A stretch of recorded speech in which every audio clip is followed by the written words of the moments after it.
Mitt Romney, the Republican presidential nominee, coming off the night of his political life. When he walked into the convention hall last night, reaching to shake delegates' hands, almost looked like he was in the White House, at least getting ready to give a State of the Union speech walking through Capitol Hill, right? But before we get way ahead of ourselves, after all there's, 67 days to go until the election, the real question is, did Governor Romney deliver last night? Joining us to fight this one out, Ford O'Connell, a Republican strategist and chairman of Civic Forum PAC, and Chris Kofinis, a Democratic strategist. Gentlemen, first question to you, just the performance, forget the data in the speech, thumbs up and a phrase to describe it. Did he deliver? Chris, you go first. I'd give him kind of like a thumbs neutral, and the phrase I would use is better than Eastwood. Better than Eastwood. Okay, Ooh. Ford, respond. Successful. He portrayed himself as the adult in the race. Okay, we've got the adult and we've got Eastwood. There was a moment in the speech last night that some people are referring to almost like Mr. Gorbachev, Reagan, tear down that wall. Listen to this portion of the speech.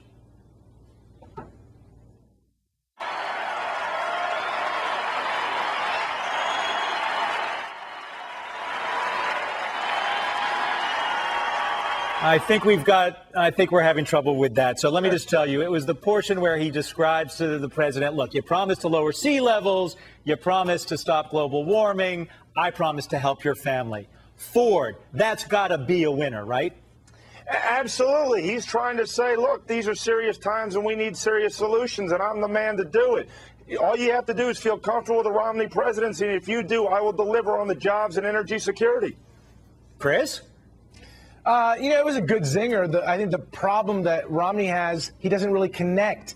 And the reality is, when you're talking about undecided voters, I'm not sure they saw anything that's going to move them. I don't think, the speech hurt them, but I'm not sure it's going to move anyone who's still on the fence. Chris, this speech was not targeted the left or the right. It was targeted independents and undecided voters. He's trying to cross over the threshold if that's the case, and make the case that he could be the president.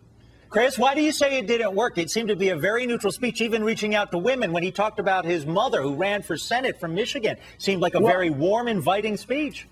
Well, I would say the beginning part of his speech I thought was really good. The part where he talked about his personal, background, his family, his parents, his wife. I thought that was really smart and really emotional. Then I think when he got into the policy, you lack specifics, you lack detail. And then he kind of went into a complete crazy. He didn't need specifics, Chris. He promised 12 million jobs and energy security by 2020. The president's got nothing but broken promises. Well, let me put it this way: if there's a bounce, let's wait and see what the bounce is. I don't imagine it's going to be very much.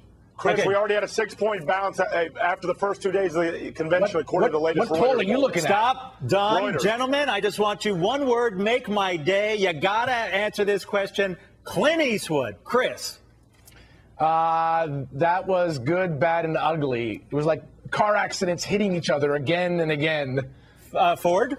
I'd rather listen to him 100 times over than Debbie Wasserman Schultz try to defy gravity with her ridiculous logic. At least admit the Eastwood thing Chris, was a disaster. you've been trumped. I think in bridge they say Trump. Gentlemen, thank you very much for joining us. The voters will decide the outcome of all of this on November 6th.